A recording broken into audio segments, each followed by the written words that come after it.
Welcome back to the Baseball Playground. The show's Jacob Odell. Coach Matt McGowan. And today we have a super special guest, Connor Clift, who was a walk-on at Cal Baptist University, transferring now to USC, who's currently there and just dominating as a catcher.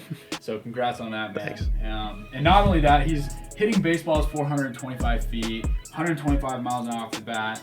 107. 107. They fat fingered it. You know, hey, we'll stick with it though. Yeah. 107, 125 Yeah. makes a difference. Yeah. Still hitting the ball freaking hard. Trying. So Connor, welcome to the show, brother. Thanks for having me. Connor, super pumped to have you.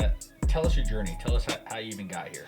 Yeah, so I started as I started as a walk-on at Cal Baptist. I had one offer coming out of high school actually, and sat in Coach Adcock's office and fell in love with the place when I got there and just had to work. I mean, had one offer and wasn't going to play a lot my freshman year. It ended up being COVID, so I only sat for 15 games and caught bullpens, and which is a crazy different story of getting your season canceled on a road trip coming back from USD and pulling tarp at 1 o'clock in the morning and saying like, season's over. Sorry, boys. I don't know what to tell you. I don't have any answers. And then kind of worked hard that off season. I mean, there was no summer ball, so you couldn't really go play anywhere.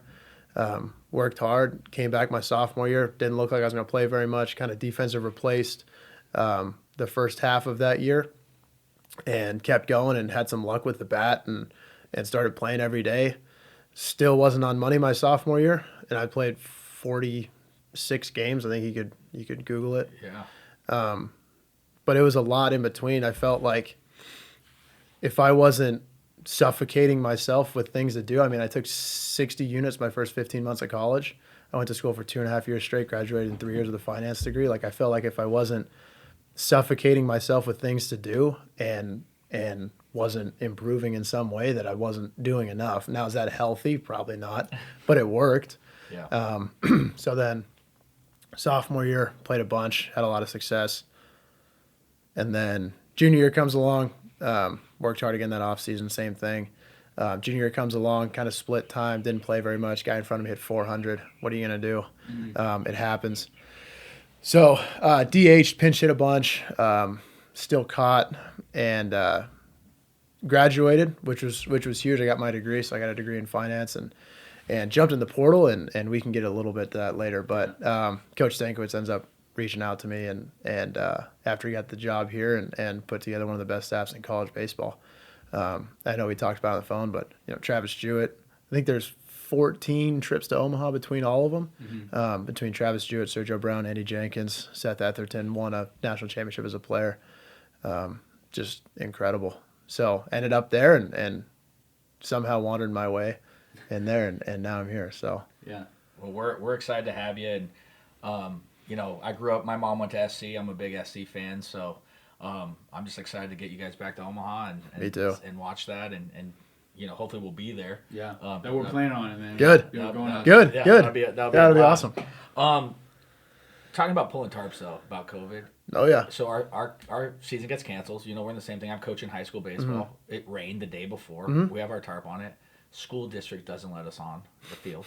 Field burns. It's Oh yeah, yeah. It's No, dead. forget It's about gone. it. They don't realize it. But anyway, those are always the fun COVID stories that we have to deal with. Talk to me though about you're at a mid-major. All right, you're doing well. You're playing 40 some odd games. You're tearing it up, and then you go to the Pac-12. What's the difference? It's drastically different. But what is the mindset going into that? I think it's don't treat anything differently. I mean, it's still the game. I mean, they didn't make the bases any longer. They didn't move the fences back. They didn't really change anything. Sure, the pen might be a little deeper. I think that's the thing that I found. That Sunday-ish type might throw a little firmer with a little bit extra sauce on the slider. But other than that, I mean, there's good athletes everywhere. I think that's the biggest thing. It's not – I mean, you can have a Grand Canyon like we were talking about earlier. They beat Tennessee this year. Like, they can go out and compete with anybody. At Dallas Baptist, I mean, they've hosted regionals. They're not like a fluke team. They're a really solid program. And there's a bunch of programs like that all over the place. It's not Power 5 or die. There's a lot of places that can compete with anybody. They can go to toe-to-toe with anybody. And that's credit to those staffs and administration and everybody there. Obviously, it takes a village. But Yeah, just don't treat anything differently. I mean, the guys are the same. Mountain's still 60 feet, and the bases are still 90. I mean, Big thing that I preach to everybody is like everything's relational. 100%. Everything relates to one thing after the other.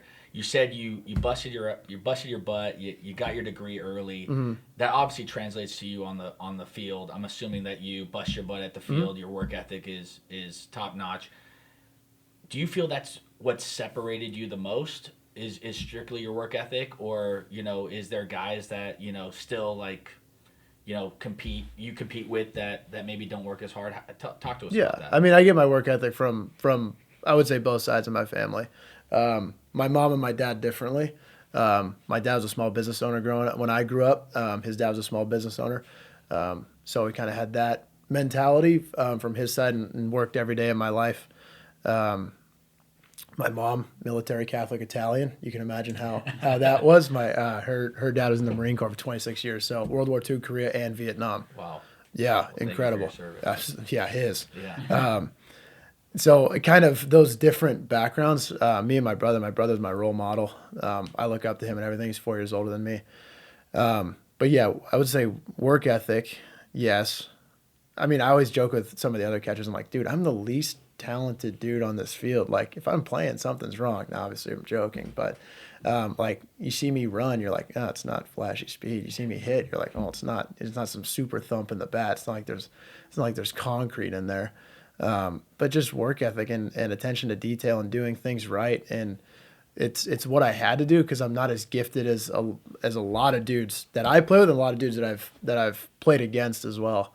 But it's like, it's a dedication and an intent to doing small things correct. Like, there are no small things. That's like our strength coach. He's always like, there are no little things. There's just things. Whether you attach that they're big or small doesn't mean that they're little, that they're insignificant. There's just things. And if you do things right over a long period of time, you're going to continue to grow. And I think that's led to me being here. What was that big decision for you of transferring to USC versus all the other schools? I know you talked about Stanky, but run me through that process with Stanky. So, long story short, I'm getting recruited by a couple of schools, and the transfer portal is a difficult place, and I guess I can start there. Yeah, that's okay. So you jump, season ends. Let's say you're not going to regional, super regional Omaha. Season ends in what? May 28th, right? So that's May. Bunch of other dudes jump in. A lot of guys that jump in that late May, early June will never make it to school. They're going from mid-major to Power 5. There's draft leverage because what looks better, whether you're going to ex-SEC school or a small mid-major, right? It's probably going to get you picked a little higher. Is that the right thing to do? Whatever. A lot of those guys jump in for draft leverage. They're going Power 5, Power 5. They're probably going to get picked anyways. They really never make it to campus. So... And you got 3,000 guys that jumped in last year. Plus, I mean, you could find, I think Kendall Rogers tweeted it at one point. You could see how many guys jumped in and then how many guys actually found a home, which is crazy. Mm-hmm. Now that means NCAA to NCAA. They probably went to junior college, a lot of them. So now you're in June. The draft ain't until July. So they get a couple pieces that they know can help, that coaches know can help, right? They're putting together this board, who's entering, who's already found a place, who's done whatever. I'm going to wait for the draft. Well, the draft's in 6 weeks from then. School starts in August. Yeah. Some schools are starting August 18th. There's a 3-week period where you can figure out your entire life as a 21-year-old kid, 19-year-old kid, 22-year-old kid, in a 3-week period of a decision that you're going to make for potentially the next 1 year if you're a grad student, or 3 to 4 years as a younger guy. Mm-hmm. And you're 19 years old. That's a lot to handle. It's not like, they have, they're older, they're more experienced, they're more mature. Like, some of these guys are kids. Yeah, puppies. They're puppies. Yeah. They're 18, they're 19. So jump in the portal, graduate, get a degree, jump in and get a call from a Phoenix area code. I knew who it was. I played against him a bunch. So answers the phone, Coach Stankiewicz. He's like, "Oh, you're pretty good." And calls me and kind of farting around on the phone a little bit, and I walk in the living room, I have it on speaker. Mom's like, "Who is it?" And I'm like, "Oh, it's Coach Stankiewicz. She's like, oh, Grand Canyon, great. Because, your parents come to games, they see how other programs operate. They're like, okay, I like that coach. I like how he runs it. I don't like that coach. I don't like how parents form their own opinions. She's like, oh, Stanky, great. It's awesome. Yeah. I've actually never told him this story. It's going to be pretty funny. And I'm like, she's like, oh, Grand Canyon. I'm like, no, he just took the job at USC. It's before the press release even came out. And she's like, put it on mute. And I'm like, what do you got? She's like, you're fucking going to USC. And I'm like, roger that. So he gives me the whole speech, and he had already been in talks with Travis Stewart. They coached at Arizona State together back in the day before Stanky had taken the job at Grand Canyon, and Jewett had taken the job at Vanderbilt with Coach Corbin. So he's like, you got any questions? I'm like, yeah, when can I get on campus? And he's like, Tuesday? I'm like, done. I'll see you at 10. So met him at the field and went on the visit, and it was a wrap. So, but other than that, I mean, the portal is a lot of, hey, we might need a piece for the draft. If this guy leaves, we'll let you know. Yeah. And it's May 6th. Mm-hmm. The draft's July 17th. So they're creating you'll be on a list of guys that we're going to look at, of guys that are still remaining in the portal when that point comes, if that point comes, if this kid decides, if he goes to the draft, if he gets whatever. So, and then you're waiting from July 17th to August 8th when you have to worry about going to school. So what would be your recommendation to those kids that, are in that like limbo, right? Would it be go to the school that's, going to give you the time of day, or is it, hey, wait for that SC or wait for that LSU? Or we talked to Paul Skenes over at LSU, and he said that he got a call 10 minutes into the transfer portal from LSU, and it was like, well, yeah, you throw 102. Yeah, when you're throwing 100 from the right side, it's a little sense, different.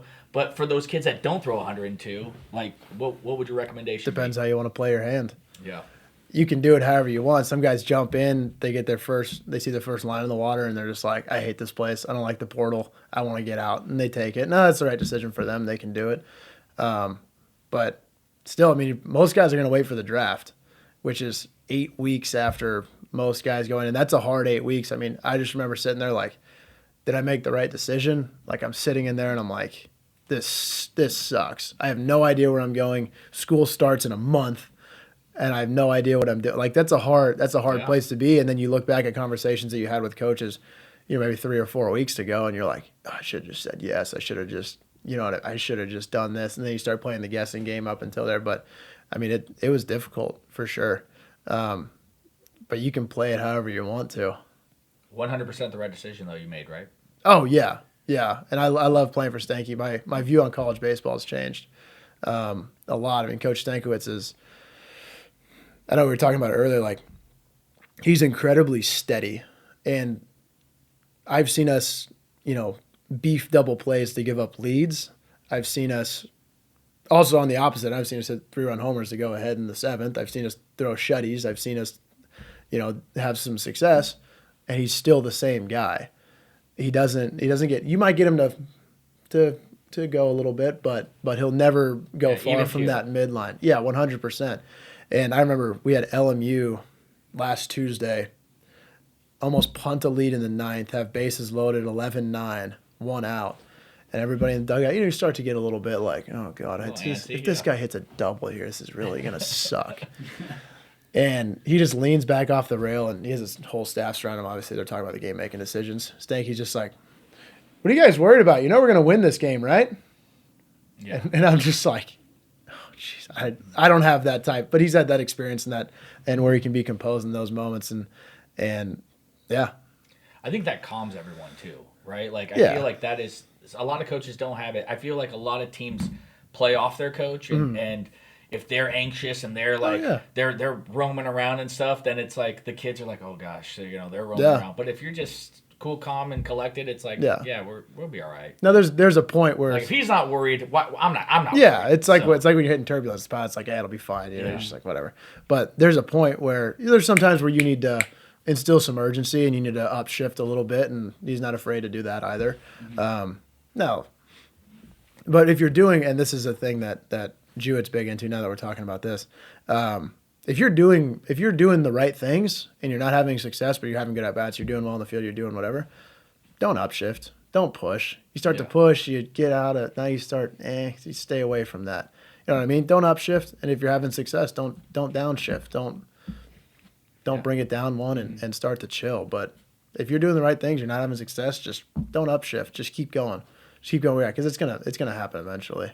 So you said it's changed your view on college baseball. In what sense? I've been able to, me personally, I've been able to play and trust myself a lot more.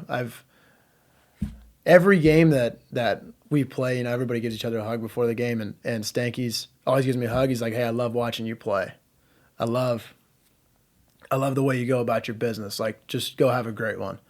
You go over to Jewett, he gives you a hug. He's like, hey, love you, kid. I'm rooting for you. Like, have a great one.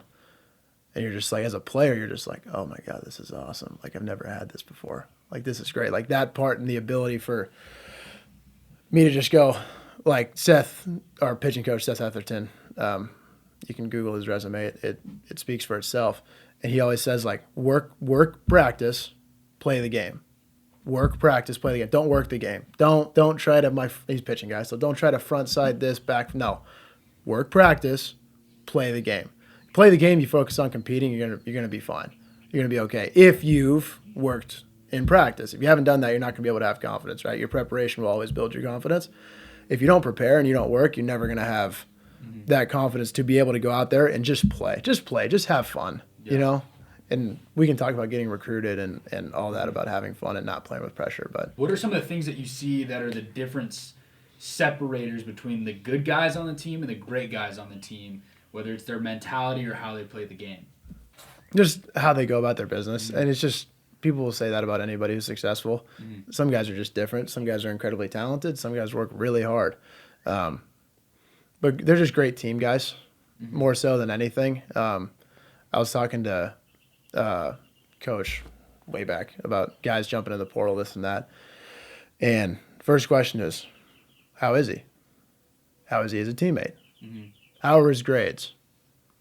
What position does he? Like, before anything even started, it's how is he? How is he as a teammate? How are his grades? Is he a pitcher or a position player? And then you start going down the line. So that answers your question at all. Yeah, but more the characteristics. Yeah, it's more characteristics. Yeah, for sure. Are you going to be a glue guy? Are you going to fit in and row with everybody else? Yeah, 100%. Big question as an SC guy growing up. Does the past put pressure on you guys for the future? We have the D1 baseball projected conference standings preseason in our locker room. It's on our bulletin board when you walk out to the field. You have the practice plan. You might have like maybe like some strength numbers that we had tested. It's up there. You have like the practice plan and then the standings right next to it because they said we were going to finish last. They said we were going to finish 11 out of 11. So that's the only thing that's in there. And then there's the man in the arena speech on the door. But that's it. So to answer your question, yes and no. I love it. SC has the most titles in history. Yeah, you can say that again.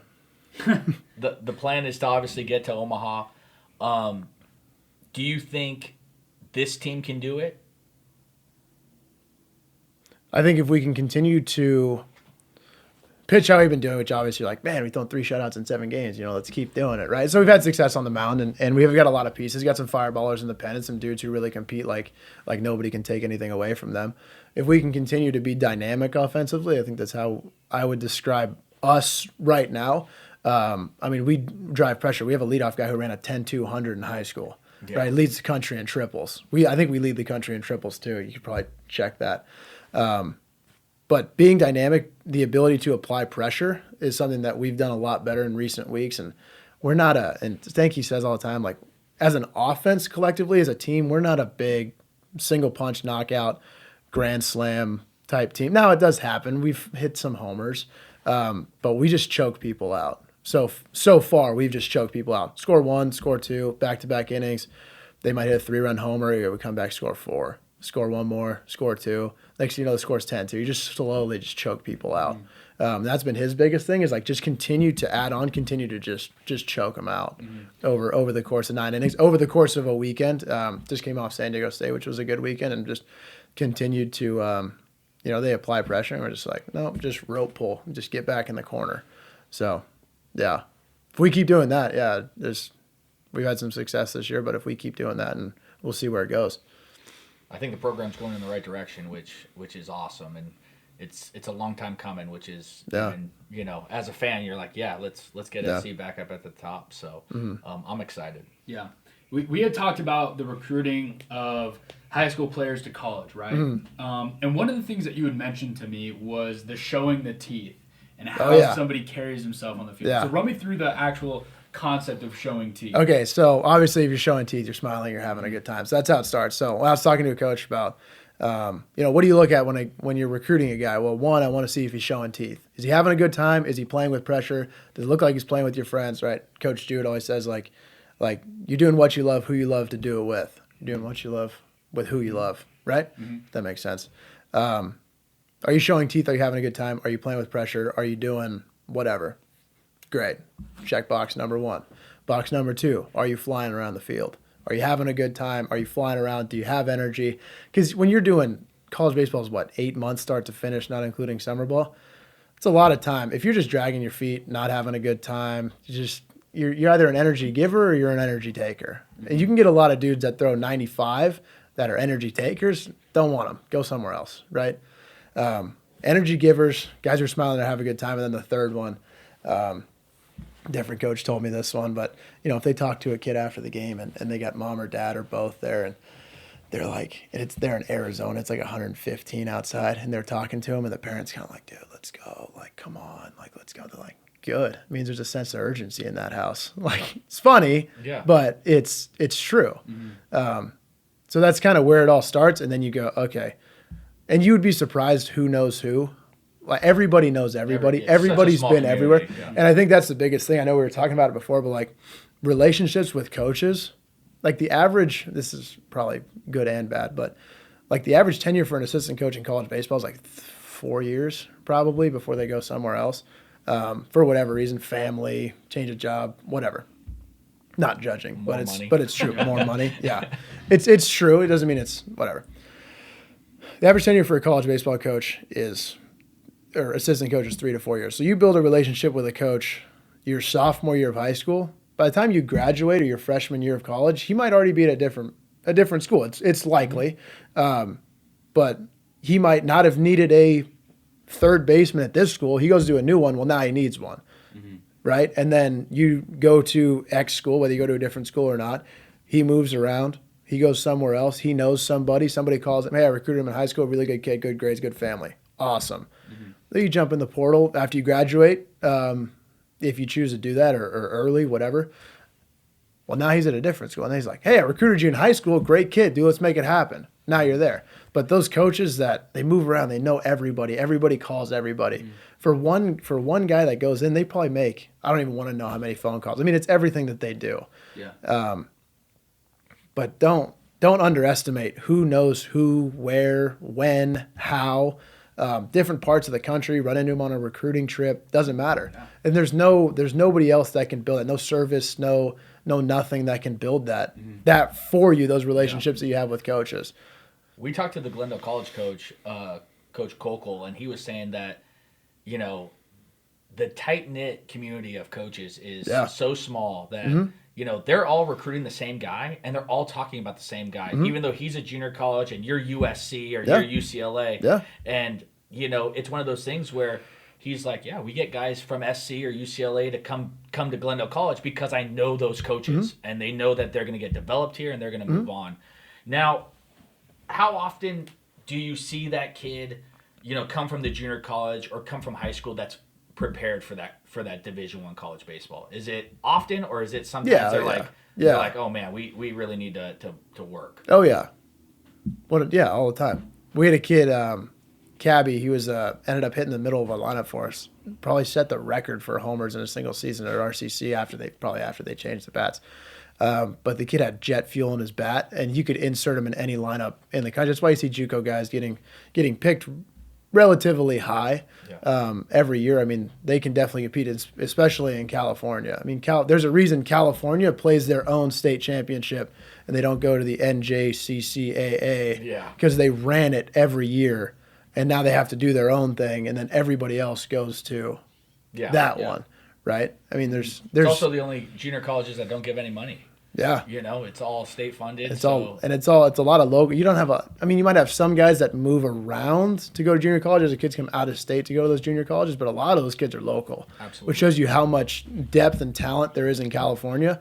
As much as people talk about, all the talent comes from Texas and Georgia and Florida and Tennessee and all these places. Like, there's a ton of talent out there, but California, I think, is still. Now I'm a little biased, obviously. But I mean, there's good talent everywhere. You can recruit at a place like, if you're recruiting down the south, you can go all over the country and get guys. You're also playing in front of 5,000 on a Sunday. Well, I also think too, like California has so many people, right? So like, we just outnumber the amount of people in Texas and Oklahoma, and they're great. There's great players, incredible players. There's just a lot more depth, I think, and especially in certain areas, Orange County, San Fernando Valley.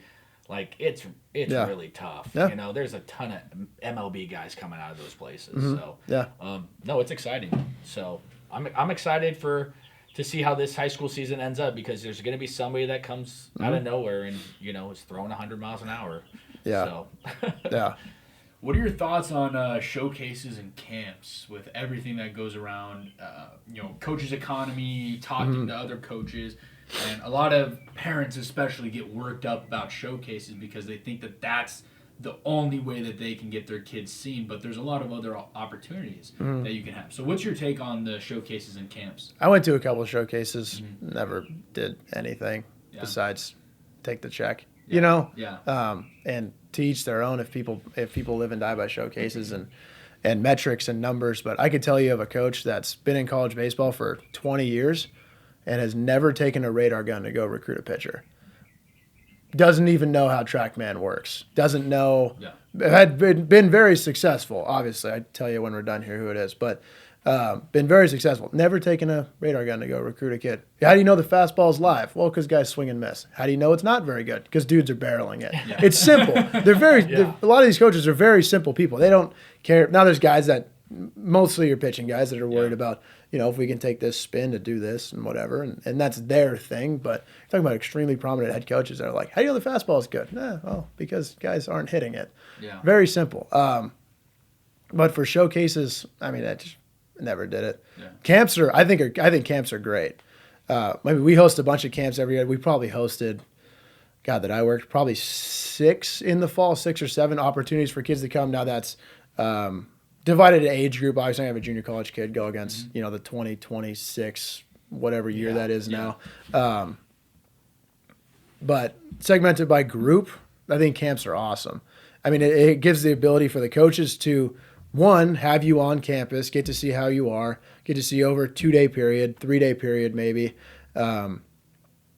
show you around campus, get to meet you, get to talk to you, get to build that relationship. Because like we said before, that guy might be at a different place in 2 or 3 years, or even next year or something, and where they might not have needed a piece here, they might need it over there. And he's like, hey, I already met the kid. I got him on campus. Maybe it was at a previous university, but the kid's awesome. Parents are great. Grades are good. If you get to that point, it might not work out at that school specifically, but being able to go to maybe a different school in the future that guy, or that he calls, hey, what do you got on this guy? Oh, I love him. And then make that happen. I think camps are great. I went to a couple, never ended up going there, but you know what, though? I think you're absolutely right. It gets you in front of the coaches. It gives you an opportunity to be seen. And I also think it helps the coaches not miss. Yeah. Right? Because, I see him in a game at his high school, blowing guys away. But he gets out here and he's actually competing against some guys. Yeah. It's like, hey, you know what? Maybe he's not the guy we thought he was. Or maybe he is the guy. Oh, man, he's killing it, you know? And I think that's what camps really benefit a lot of. And I've seen kids get offers from camps. Not I've never seen it happen, but I've talked to our staff, be like, hey, this guy can move a little bit. He's got a little thump. He can, he's got some little ice on the heater. Mm-hmm.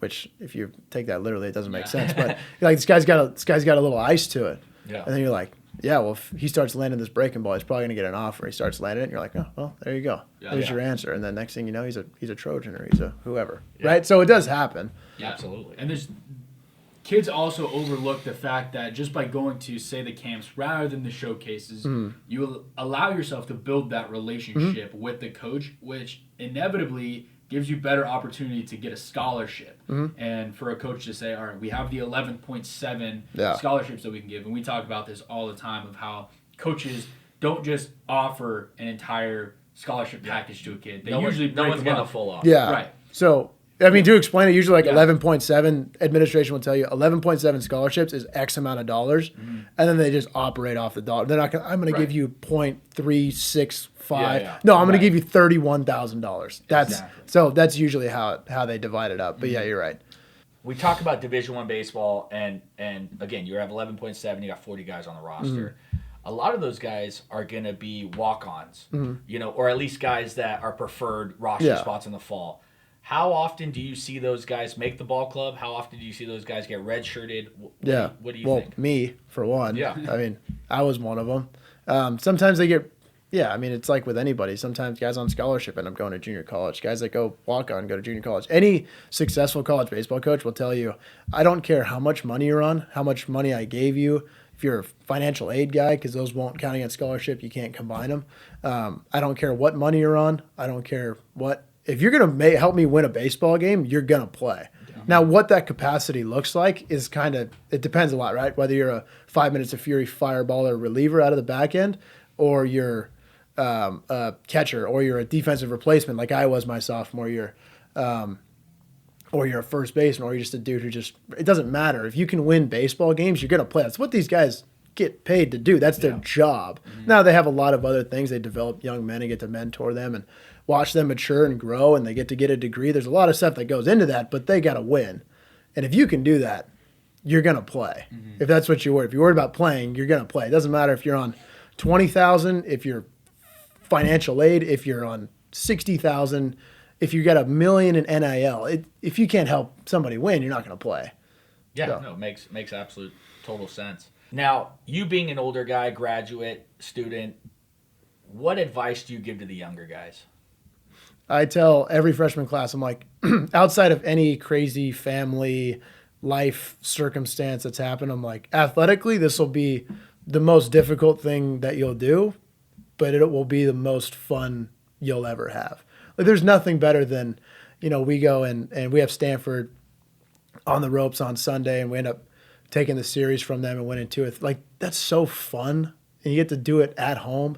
Or, we went down to Auburn, didn't have a ton of success, but you're playing in front of 5,000 on a Sunday at 11 on a series that got flipped because of rain in California 2 days before, and they went 5,000, 5,000, 5,000, which is small for SEC, which is crazy. Because there's nothing like that on the West Coast. I'm like, it's hard, but this is the most fun that you'll ever have. So don't take it like this is a privilege, and I don't want anybody to lose sight of that. Like, it's not this is, and Seth and I talk about this a bunch.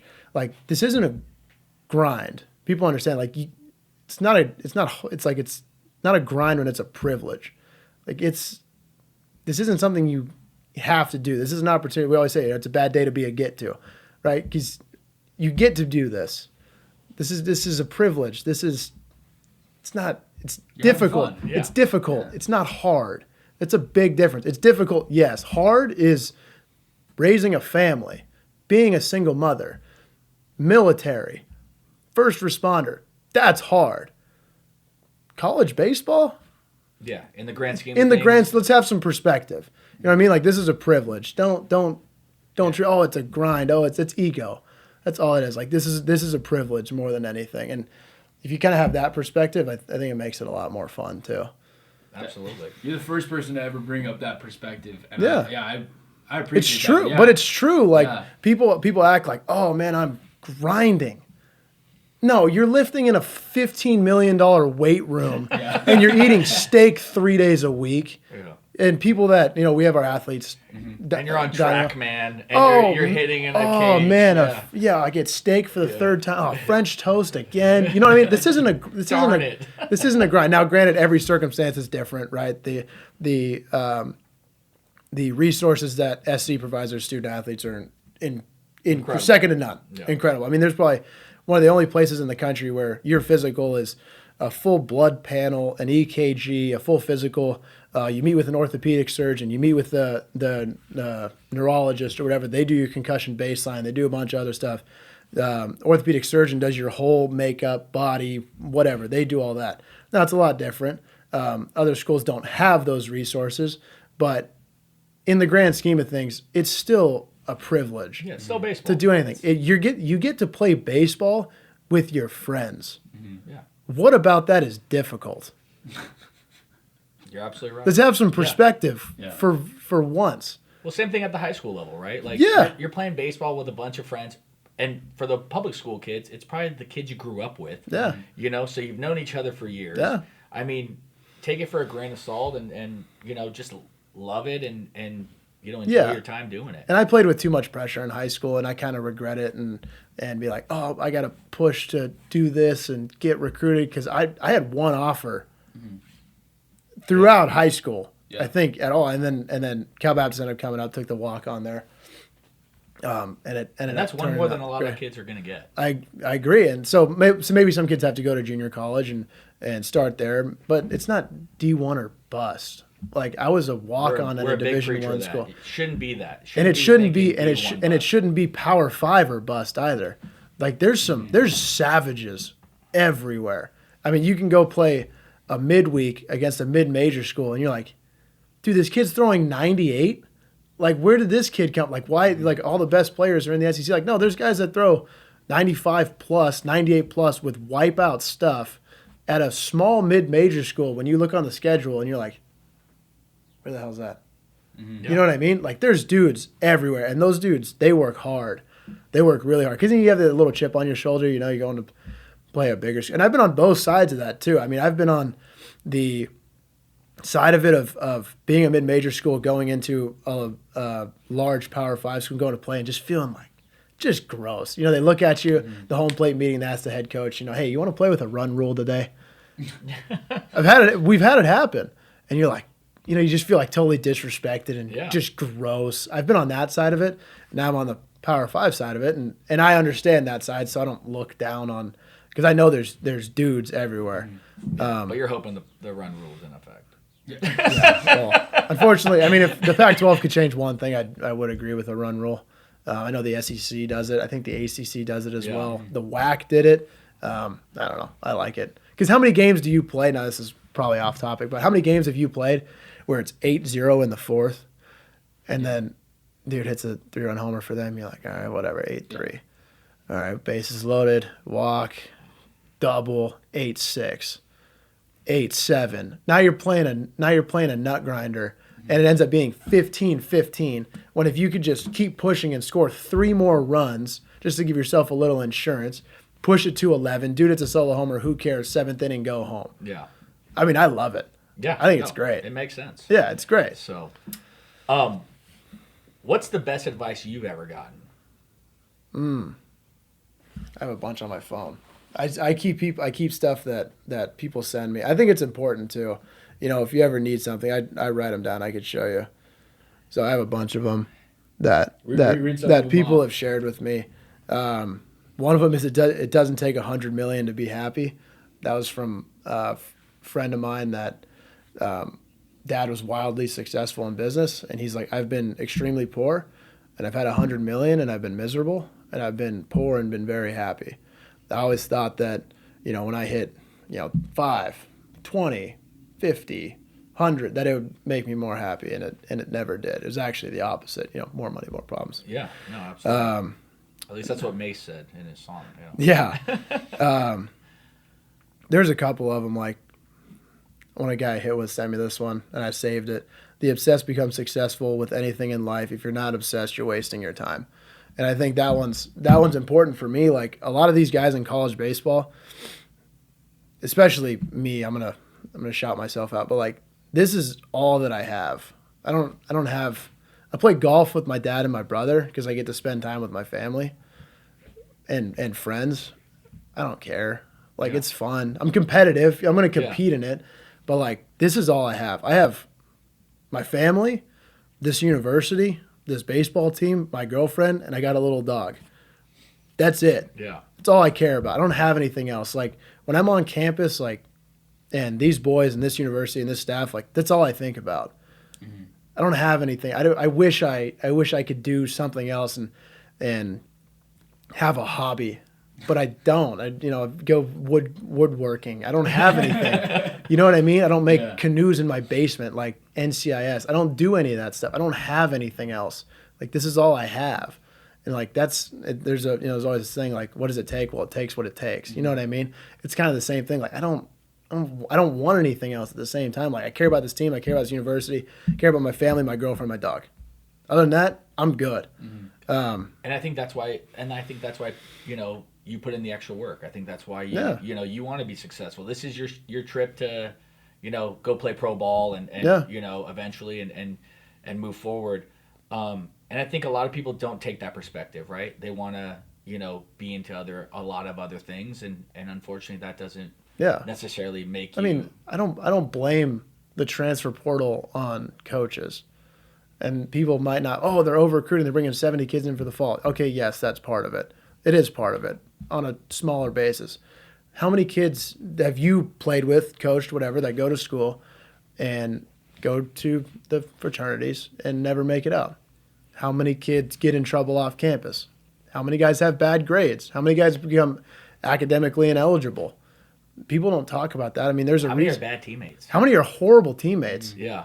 That's what people don't talk about. Like, we had some in college, I had a couple horrible teammates. Yeah.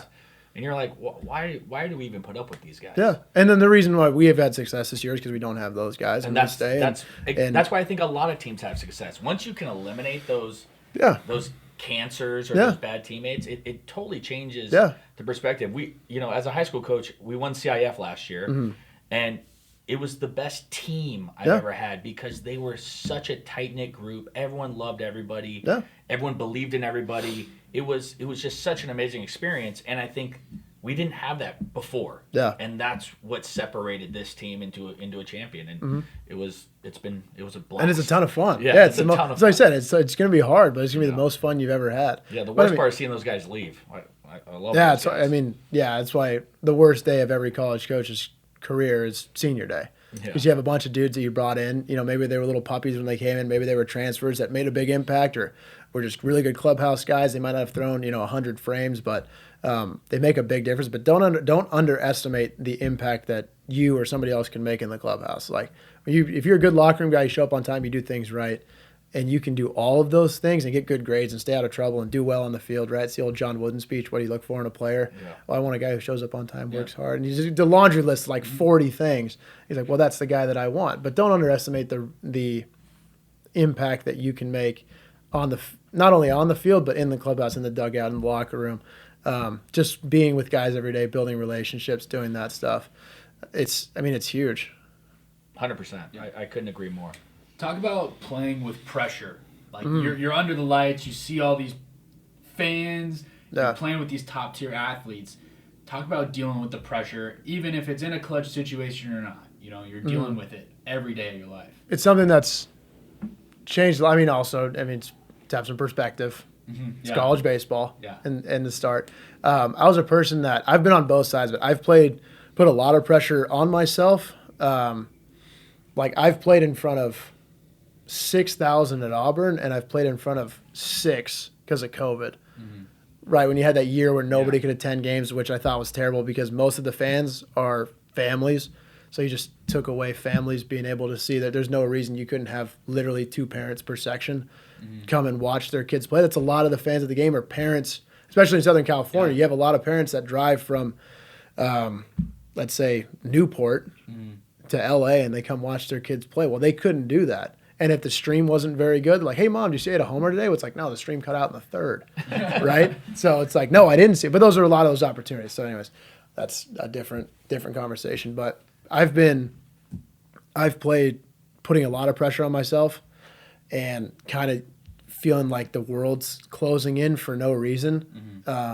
Whether that's like, I want to push to be, I need to do this, I need to do that, I have to, there is none of that. And I remember when we went to Auburn on Sunday, we're tied like 12-12 in the 9th. And I come up to the plate, and I'm like looking around, and there's people hanging out of the parking structure. It's packed. It's packed, and it's loud, and it's chanted, and I'm just like, I remember walking up to the plate, and I was just like, what a great opportunity. Yeah. Well, how much that changed in 12 months when I was playing with a ton of pressure, not being myself, pushing too hard, doing all that stuff too. You can go up and in front of Auburn and end up hitting a single. So, wow, what a good story. But it would be a different story if I punched out. But the ability to walk up to the plate 12 months later and just be like, I wish there was more people here. This is a good it's just an opportunity.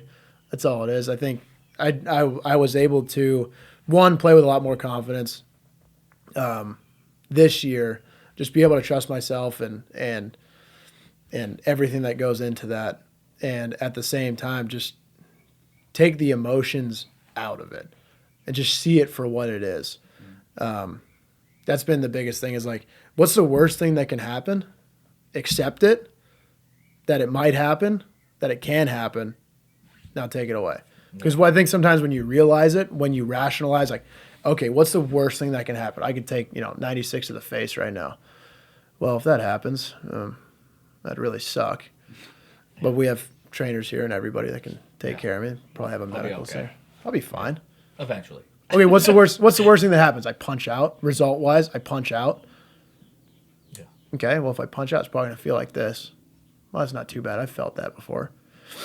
Take a deep breath. You're like, all right, what's it gonna feel like when I hit this single right here? What's it gonna feel like when I smash this double? When I take a pitch that's close and the guy says ball 4, you're just like, yeah. Right. So I think you can do both ends of it. I think for me, it's being able to emotionally accept what's the worst thing that can possibly happen. I punch out. I punched out a lot in my career, probably a lot more than I should have. But if that's the worst thing that can happen, okay, I can accept that emotionally. Yeah. And I can carry that with me right now. Good. Get rid of it. Now it's just time to party. Mm-hmm. So absolutely. No, I think pressure is a privilege, right? I mean, sure. I talked to a couple guys, and one thing I think a lot of players don't look at is if the coach didn't have any confidence in you, you wouldn't be in that situation. For sure. Right? For and sure. I feel like some players just have to realize that. Like, man, you're the guy for the job right now, because if you weren't, I would hit for you. Yeah. Or I'd pull you, or I'd do something. And I think a lot of players just don't realize that. Yeah, 100%. I need to know 3 things. Oh, jeez. What is your favorite food? Steak. Steak. Next question. Medium rare? Medium. Medium? What you got to do is you got to either, when you grill it, you got to put the garlic, you either got to put the garlic on top after you flip it, or what you do is you take the little garlic butter, right? After you flip it, you set it on, flip it back over. As it rests, throw another piece on the other side, and then just let it. Right, it's gonna add a lot more flavor to it. Right. You got to try that. Write that down. Yeah, I'm gonna have my wife do that. Yeah. All right. Favorite movie? Old school, like you want to go back or like recently? Because I'm gonna say a movie and Say it, man. Back to School, Rodney Dangerfield. Great movie. Fantastic movie. Great movie. Not a single person that listens to this of my age is gonna know what that movie is. You know what? I thought about being on the diving team after I watched that. Yeah, movie, and do the quadruple lending. And then favorite baseball player, live, dead. I mean, I always try to compare my game to people who kind of like have my body that play my position. Because then you can, like, I can't look at Salvador Perez and be like, I'm going to catch like him. He's 6'4", 250. Yeah. I can't do it. Tucker Barnhart, probably a guy that I really look at. Kind of same body, kind of that 5'11" type build, kind of stocky. He's a lot more explosive than I am. That's why he's in the big leagues. But yeah, it's kind of a guy that I look to physically, kind of the same, both right, obviously. But a guy that I could watch and be like, that dude does a lot of good stuff. I mean, there's guys that do good stuff everywhere, right? Austin Nola, there's guys off the top of my head that I've watched recently. Austin Nola, Stevenson for the Reds, Barnhart. There's a lot of dudes. Then you can go hitters, dude. This dude's at mash. Yeah. And it's so fun to watch. I mean, even dudes in college, you're just like, Jesus. Dudes hit balls like they got jet fuel in their bats. And I'm like, dude, I'm swinging the same bat you are. How do you get it to do that? So It's true. No, it's absolutely true. Yeah. My last question, because I can be here all day. I don't have anything going on. We're gonna do part 2 of this in Omaha. Sure. I'll see you in the hotel. I don't know where we're going. Yeah. We're getting a spot. So Oh, good. We'll be there. Good. We'll be Yeah. there. So yeah, it'll be fun. Part 2 in the hotel. Yeah. Stay tuned. Part 2. Ha, All right. perfect. Where can people reach out if they want to just follow you, stay on track? Connor Clift 5 on Instagram, Connor Clift 35 on Twitter. There you go. So this is Connor Clift with USC Baseball with the Baseball Playground. Go like and follow them on Instagram, Twitter, subscribe on YouTube. Fight on.